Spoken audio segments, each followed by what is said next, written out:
Genevieve is a secondary school teacher who has a good relationship with some students.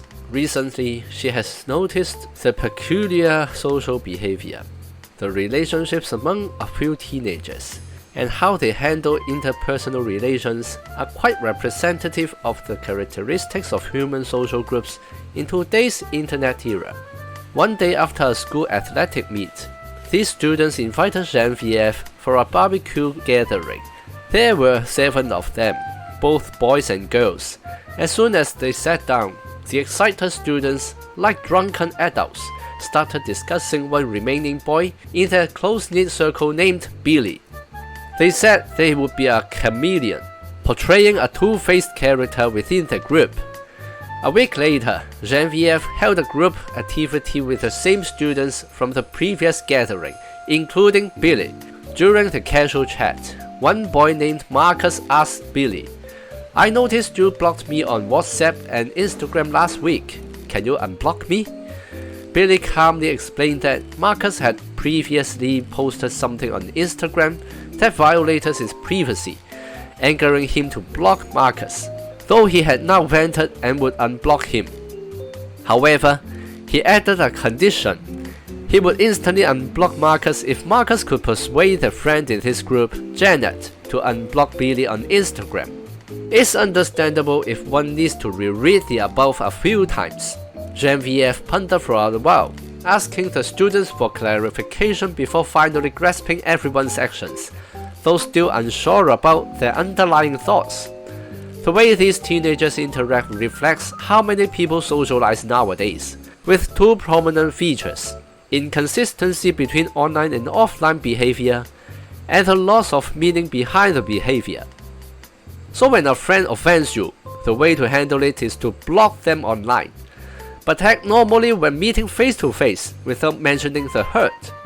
I'm unsure if this inconsistency between online and offline behavior is a key feature of being two-faced. Some say everyone wears a social mask. Otherwise, exposing our true selves constantly would violate norms and make personal survival difficult. However, maintaining decorum doesn't necessarily mean intentional dishonesty. Telling the truth doesn't require harsh, unfiltered delivery. Others argue venting feelings online is harmless, with a small social media action allowing daily peace, so it shouldn't be condemned. If online expression is like singing a song, it's acceptable. But apparently, people obsess over blocking friends, scrutinizing who sees what posts, how photos depict relationships, spending immense time and energy surfing the web, gossiping, debating, and self-admiring. What was meant as a minor outlet has become a part-time job, demanding so many resources. Can one really avoid being influenced in daily life and mind? The online world is merely an extension of reality, especially for the internet generation. Yet people's, not just teenagers, online-offline behavior appears split, begging the question of their daily mental state. So-called blocking separates you from someone, preventing them from seeing your data and you from receiving their messages. But this seems to appear only on a smartphone. When meeting face-to-face without digital mediums, the blocking, ignoring, and cutting communication suddenly disappear. This block then has no meaning in real life. You can block and then unblock, do and then undo. Undo literally means to cancel an action done. Blocking and unblocking is using this undo function.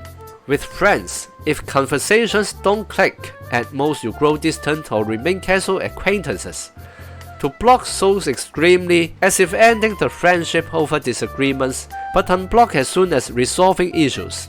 This so-called block has no real blockage, merely a light veil which can be lifted casually.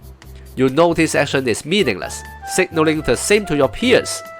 Accustomed to this, might we start assuming most things can be undone? If believing many actions can be erased and redone, did the initial actions have any meaning?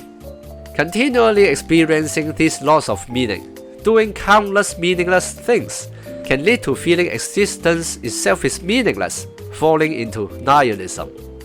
This lengthy discussion of concerns about the internet and socializing is not inherently about the internet itself. It's just that this convenient platform exacerbates humans' existing desires to fit in yet stand out. As a cliché, tools are neutral. It depends how we use them. And one more cliché. Humans are social creatures needing real relationships, whether facilitated by phones, social media, or instant messengers may not be important.